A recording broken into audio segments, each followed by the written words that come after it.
After losing the boat during an accident, an unconscious Jen washes ashore on an island. When she wakes up, she sees her friend Brad nearby and runs to check on him, only to discover he's got a large piece of coral sticking out of his stomach. She yells for help but nobody answers, so after taking the flare gun from his vest, she drags Brad away from the shore.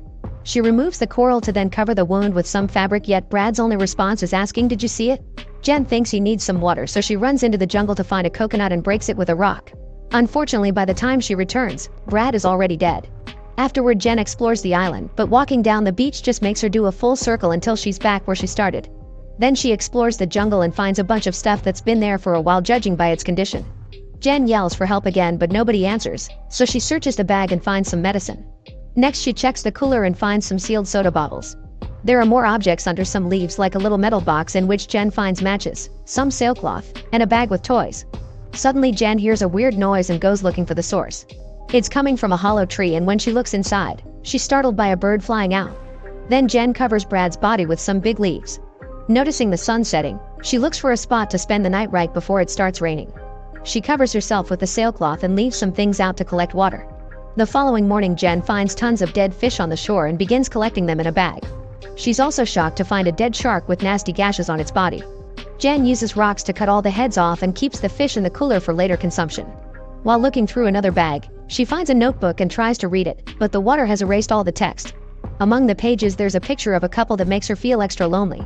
The next time Jen explores the island, she finds some piles of rocks and a cross-shaped branch, which makes her realize those are graves. This inspires her to dig a hole in the sand and throw Brad's rotting body in it to then cover it with leaves and sand, finishing the grave with a piece of wood with Brad's initial. That night, Jen hangs the sailcloth, which is gashes that match the shark, and starts a fire with the matches to cook the fish. In the morning, Jen is horrified to discover Brad's body is missing and the grave is full of blood. Realizing there's something dangerous out there, she uses a rock on a branch to make a spear.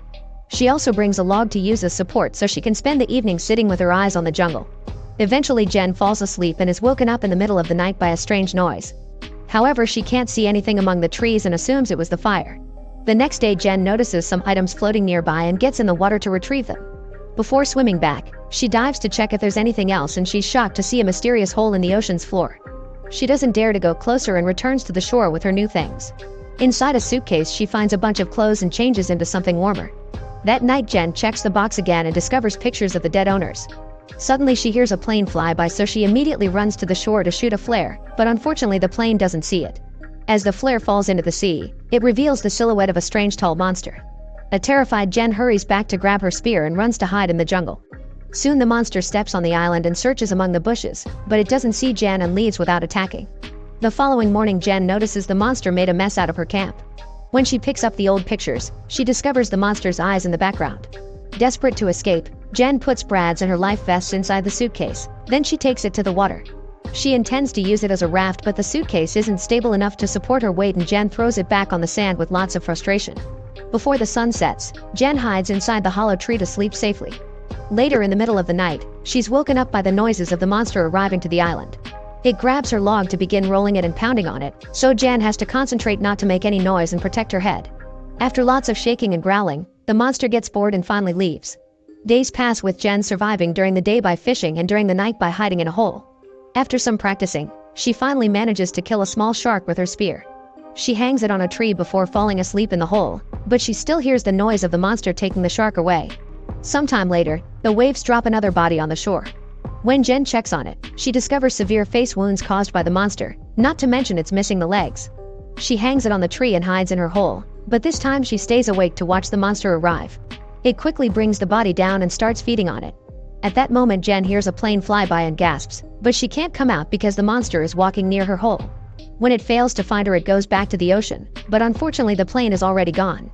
The next day, Jen uses the sailcloth, some belts, and rope to make a hammock that she hangs high on the trees. Now she can have a better view of the area from above and stay out of the monster's reach. That night, Jen is comfortable in the hammock when she notices the monster walking among the bushes. Suddenly it starts pulling at the ropes to bring down the hammock, causing Jen to scream and struggle in the sailcloth until she falls off. She immediately starts running away as the monster chases her, jumping in and out of the water to move faster by swimming. Eventually it lands in front of her and a terrified Jen stabs it with her spear, only for the beast to throw her on the sand. Then it hits her again and she lands in the water, but before the beast can kill her, a sudden thunderclap scares it away. Jen decides to climb on a tree and sleep there under the rain, even if it's a very uncomfortable position.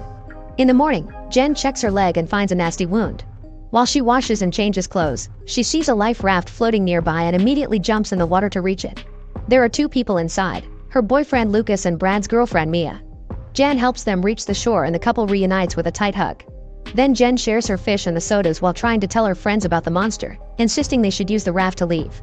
She even shows them the picture and tells them about Brad's death. However, Lucas and Mia don't believe her.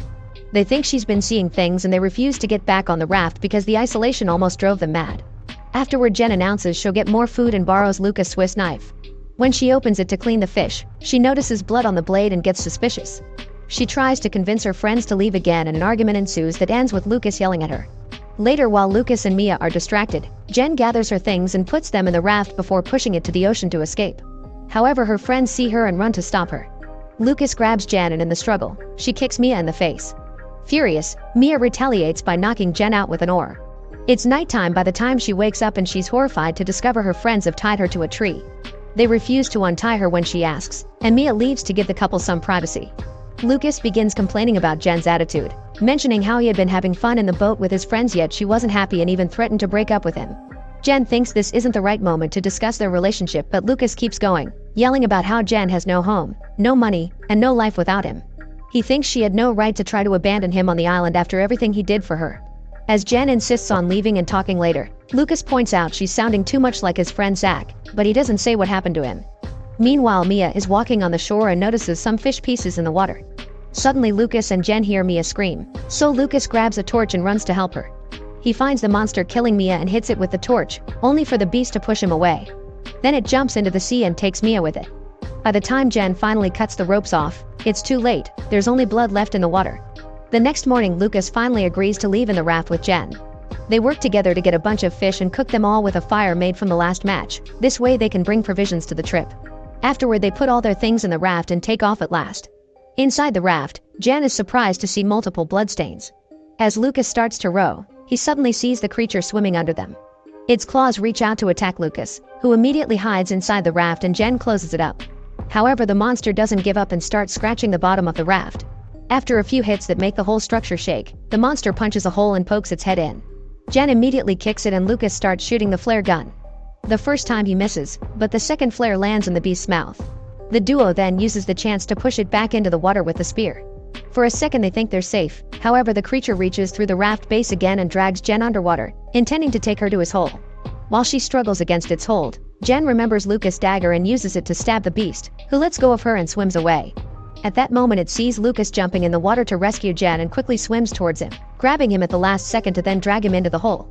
After yelling in grief, Jen swims back to the shore and notices the fire they supposedly put off still has a little spark left.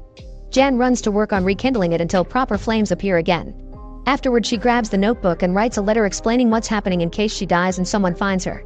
Jen has a plan in mind which includes making a bunch of spears, gathering wood and leaves, and digging holes in the sand. This causes her to find a skeleton, so she decides to use the bones for her plan as well. When night falls, the monster comes out of the water and starts wandering through the jungle, following the smell of fish. Once the beast reaches the bait, Jen lights a bunch of pyres on fire to trap the monster in the middle. Then she surprises the creature with her spear, stabbing it once before running to hide behind a tree. The monster goes looking for her and Jen waits to have its back on her so she can stab it with a bone, only to quickly be knocked down. She doesn't give up and immediately stabs the monster again, so this time it hits her hard enough to send her flying. Noticing that the beast is bleeding and in pain, Jen decides to keep on fighting. She stabs it over and over again with any piece of bone she can find, sometimes getting hit in the process. The creature pushes Jen down on the sand and she stabs its arm to free herself. Then it grabs her legs and pulls her closer to pick her up by her face, ready to finish her. Jen takes out one last piece of bone and repeatedly stabs the wound she left earlier to force the monster to drop her. It hits her with its claws one more time, however the pain is too much and it can barely move anymore. Jen uses the chance to run back to the beach and grab more spears. Soon the monster catches up to her, but after roaring very loudly it collapses on the sand. Since it's still breathing, Jen stabs it with the spear until it's finally dead for good. Then she takes a piece of its very hard shell and uses it to cut the monster's head off. With the head as proof of what happened, Jen begins making her way to the raft while the jungle burns behind her. Make sure to subscribe and turn on notifications so you can watch more videos like this. Thanks for watching.